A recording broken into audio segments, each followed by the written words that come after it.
As children, we tend to believe in things that aren't necessarily real. Some of these things are fed to us, like Santa Claus, but others we come up with on our own, like imaginary friends. While the adults around us might entertain these ideas, thinking them nothing more than passing childish fancies, sometimes the things that we imagine might not be as imaginary as our parents think. Sometimes, children see things just before they die.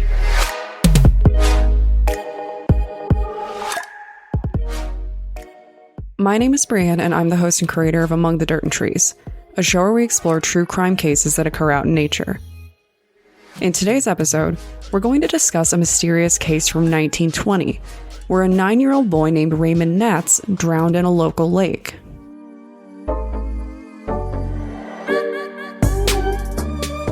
While a little boy drowning while unattended might not be all that suspicious by itself, the circumstances surrounding his death and the day before certainly are. If you are easily unsettled by things that go bump in the night, this episode might not be for you. As I'm sure some of you noticed, there wasn't an episode last Wednesday. The episode that I prepared for Wednesday wasn't where I wanted it to be, and life threw a few wrenches in the gears too. In case you didn't see the post on social media, I just wanted to follow up. So that episode will actually be the next episode, but let's enjoy this twisted tale in the meantime. While we might have some feelings about the 2020s, the 1920s were a fairly dazzling time in American history. It's easy to think about these stylish parties in exquisite fashion, like in The Great Gatsby, but there was actually a lot more going on at this time. In this story, we're going to focus on two key parts of life back then. The first part was the growing list of liberties for women, particularly white, affluent women, during this time. As more women entered the workforce and received more rights, the 1920s brought something fairly shocking for the culture at the time: an increase in divorce rates. With women gaining the ability to work and care for themselves, a growing number of marriages ended, and that is a key factor in this story. Raymond Naatz, at 9 years old, was one of the children whose parents were getting a divorce. At the time of his death, his parents had been actively separated for months. And while it was more common, a fair amount of stigma surrounded this action. The articles about this case, and as far as I can tell, there are only a few in total, did not discuss the nature of the divorce, but it was a key focus in all of the content. The day before Raymond died, his father took him to see his mother, Lillian Naatz, and this was when the parents first noted that something seemed off about their darling son. Raymond wasn't acting like himself in the slightest. Reports stated that Raymond seemed like he was in a daze, carrying on with a sort of haunted look on his face. He wasn't as responsive as he usually would be, and he seemed to be deeply troubled by something. During a discussion with his mother, Raymond told his parents that he believed that something terrible was waiting just around the corner. He fully believed that something bad was going to happen to him. I think we can all agree that this is a little unsettling. Their son is walking around looking haunted and then shares that something bad is coming.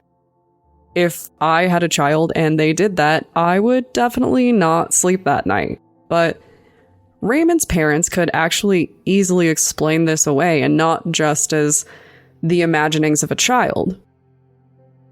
At this point in time, Raymond was currently in quarantine. In case you believe that only 2020 offered these charming restrictions, the 1920s had them too. But rather than COVID, Raymond was recovering from the measles. Since the vaccine wouldn't be introduced for over 40 years, it was a fairly common practice to grapple with this condition, which can last up to 10 days and comes with a wide range of unpleasant symptoms. swollen eyelids, aches and pains, light sensitivity, tiredness, irritability, and most notably, a fever of up to 104 degrees. Raymond was on the tail end of his recovery, and he seemed to be doing well enough from what I can glean, but his parents believed that his distant state and fears were more likely caused by his condition. In his mother's own words, he was strange and seemed half paralyzed with fear. A while later, Raymond returned home with his father. On their way home, Raymond seemed to keep a physical barrier between himself and his dad, as if he didn't want to be near him. When his father told him that it was time for bed, Raymond would not hear of it. He begged to stay up. He was freaking out, and finally, he admitted what he was afraid of to his dad. He said that a white shadow was following him and that something was going to happen to him. I think we can all agree that this is pretty creepy, but kids kind of do that, right? Sometimes kids say creepy things and you just have to remind yourself that they probably have no idea what they're saying or that it's just their imagination. His father believed that this was the case, but then Raymond began talking in his sleep. And yeah, I really don't love that either. In his sleep, Raymond laughed and he said, "You can't get me." His father, likely creeped out but completely unwilling to admit it, woke Raymond up. He asked his son who he was talking to and what he was dreaming about. In response, Raymond told his father that he was playing with the fishes in the water, and then he told him how nice it was. Fair enough.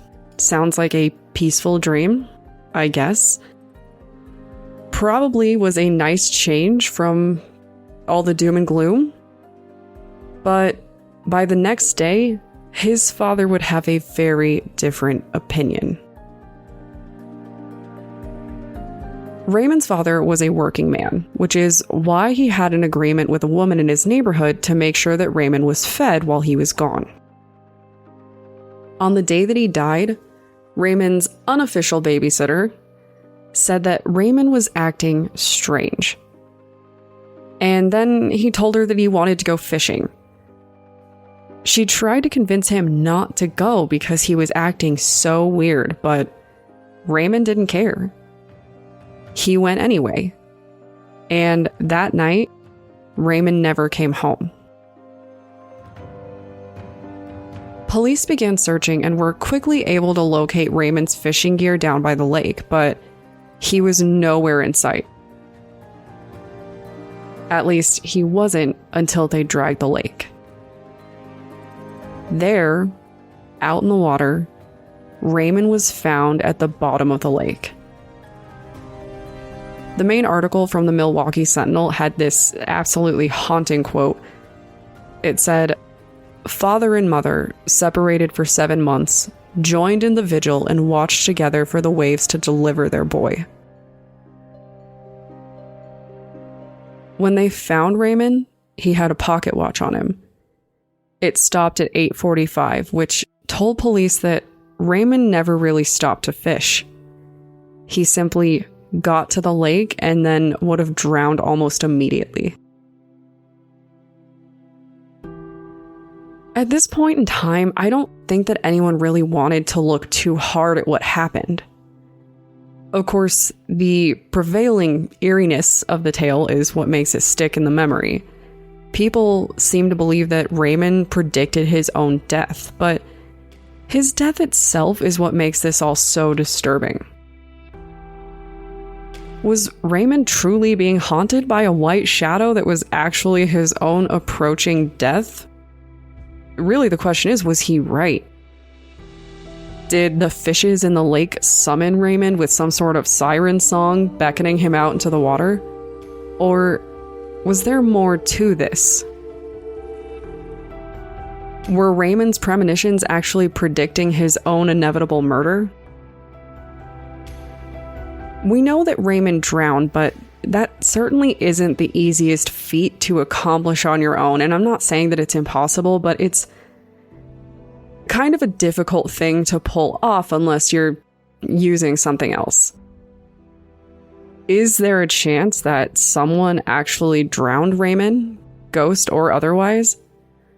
Or did Raymond, a 9-year-old child, actually decide to drown himself in that lake?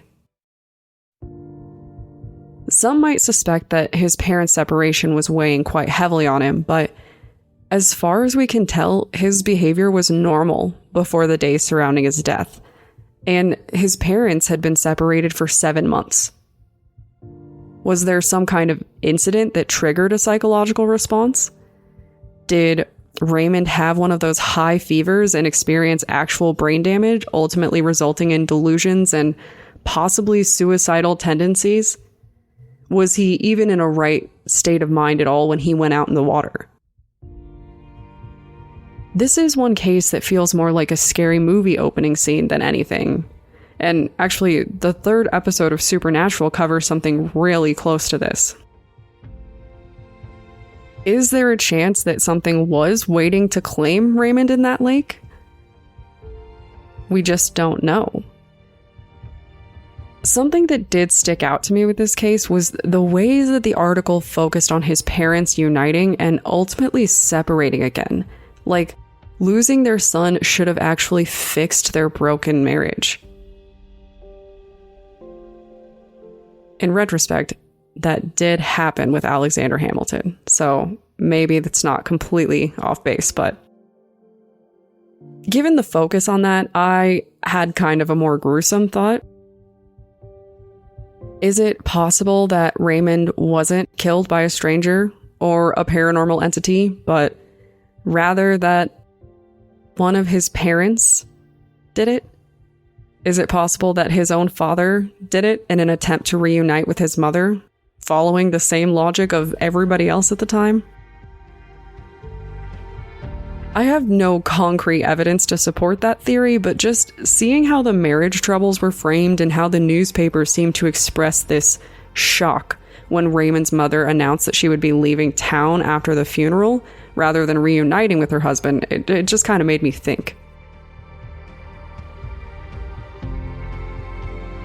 It is definitely a spooky story, and something very strange happened here.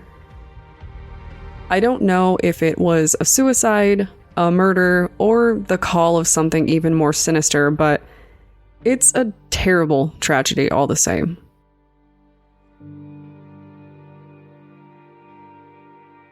If you want to discuss creepy children, spooky ghost stories, or the psychological impacts of life-changing events at a young age, feel free to contact me on Twitter or Instagram using the tag @datpod. Thanks, guys.